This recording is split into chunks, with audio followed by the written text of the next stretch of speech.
Hello guys, good morning. তো সকাল সকাল আমরা যাবার বেরিয়েছি অন্নপ্রাশন বাড়ি। তো যাওয়ার পথত আমরা দেখলাম রাস্তা দেখান মানে গাড়ি অ্যাক্সিডেন্ট হয়ে আর কি রাস্তা নামাত পড়িয়েছে। তো ওটি আমরা বেশি একটা দেরি না করি আমরা ডাইরেক্ট চলে গেলাম রাইস সেরেমনি। আর আমার লোকেশন আজকে হবার লাগছে লালকুড়ে। তো লালকুড়েত আজকে আমার রাইস সেরেমনি আছে। এটি বেশি দেরি না করি বাড়িতে আমরা খুব তাড়াতাড়ি আর কি বেরিয়েলাম জলতলির জন্য। জলতলিরও বেরিয়ে আর কি সাত এমন ঝড়ি মানে আসি গেল, মানে হুলেস্তুল রাস্তাতে ঝড়ি আসি গেল। কিন্তু হুলহুলে ঝড়ি বেশি দিন থাকে না, খুব তাড়াতাড়ি আর কি মানে শেষও হয়ে গেল।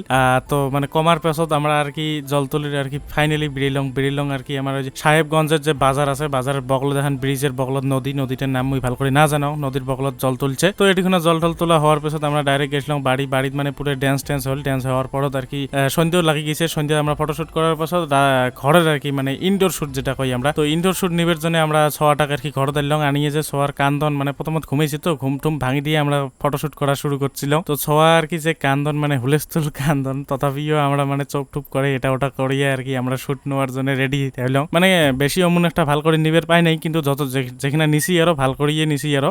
তারপরে বাইরাত আছিল মানে বাইরাত যে প্যান্ডেলত আর কি বেলুন টেলুন দিয়ে সাজাইছে, এগুলোর জন্যও আমরা মানে এগুলো প্রথমত নিবের পাই নাই আর কি। তার লাস্টত আর কি সবার লাস্টত এগুলো শুট নিয়ে আমরা ডাইরেক্ট আর কি চলে গেলাম বাড়ি।